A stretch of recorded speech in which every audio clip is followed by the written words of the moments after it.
Hi everyone, so I want to share some books and some ideas for using these books to target communication skills with your child. So the first book that I want to share are these 100 words books. So these books have pictures of different objects, so they're real pictures, and they're great for increasing vocabulary. So not only the different nouns, but different verbs, if they have, they might be doing things with it. What I would encourage with your child is to first maybe identify what's in the page. Oh, where are the socks? And then after they identify them, maybe you can say, I see a coat. I see a boy wearing a coat. And you can kind of, that's like your opening for them labeling what's on it. So try not to quiz them like, what's that? What's that? What's that? What's that? You want them to have it, to label it, and to identify the objects in a more natural way. So comment about it. You comment first. And that's how they'll learn, and then they'll kind of pick up on that. So these are great books. These Look and Find first 100 words books. These books are the Look and Find books.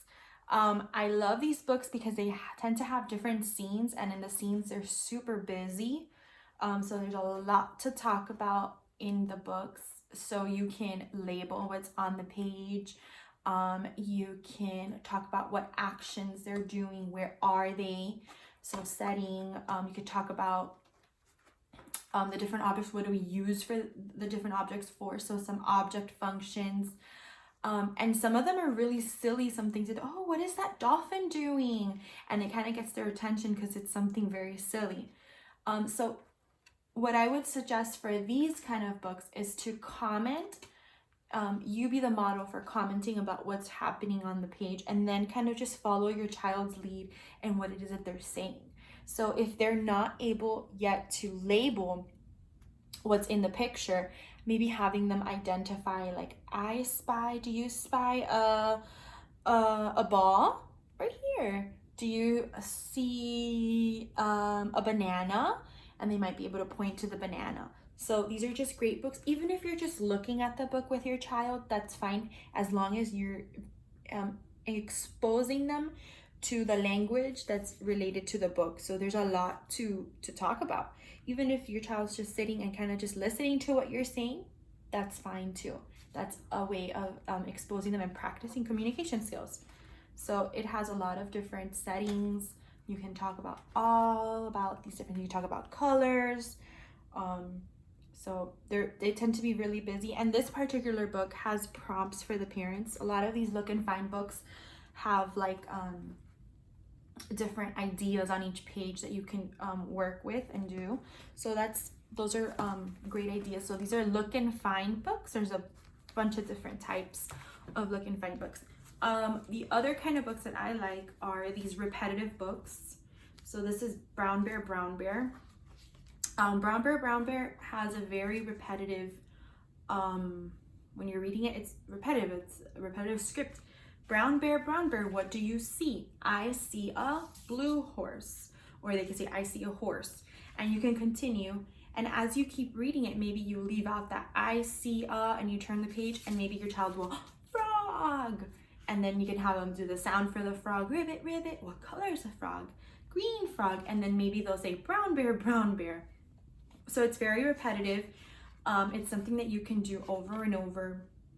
And again, the more that they get, the more exposure that they get to the different sentences and the different, the script, the more likely they are to say it. So they might not say it the first couple times, or maybe not the first time you read the book, but they might say that script the next time you read the book. So repetition and lots of exposure to this book. And then another kind of book is, I just happen to have 8 Silly Monkeys, but any book that is like about a song, if you have like Old MacDonald, a book that's like Old MacDonald, a book that's I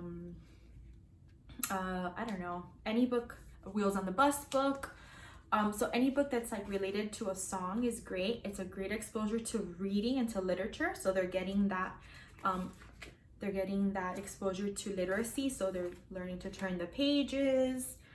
They're looking at the picture, what's happening in the picture. But it's also a song that they may be familiar with, so they can sing along.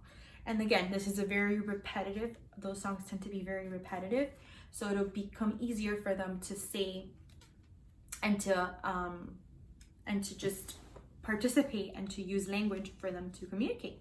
So, and it's a fun way for them to practice those communication skills. So 5 silly monkeys dancing on the bed, one fell down and bumped his head. So again, it repeats again, and you might want to leave off one fell down, and they'll say down and bumped his, and you can point to your head, and then you just continue.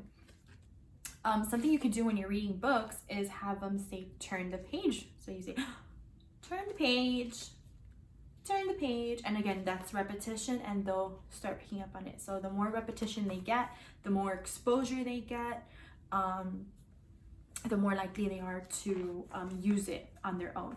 And remember, you are their number one teacher, so you are modeling what is happening in each page. You are modeling the reading. And it's not so much about reading the book. So if you have any other picture books, it's not so much about reading the books, it's more about kind of just exposing them, because each book, those picture books have lots of pictures, and you can just look at the pictures, take a picture walk, talk about what's happening in the pictures.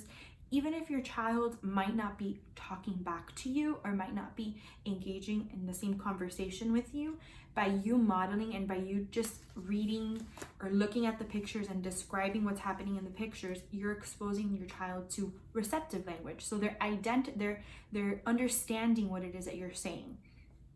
So those are just great ways to target communication skills at home. It's very simple. You can do them during bedtime, you can do them throughout the day. So have your child pick a book for the day, and you guys can just don't worry so much about reading the book, just exposing them to what it is, what's in the book. So you can take a picture walk, talk about what's happening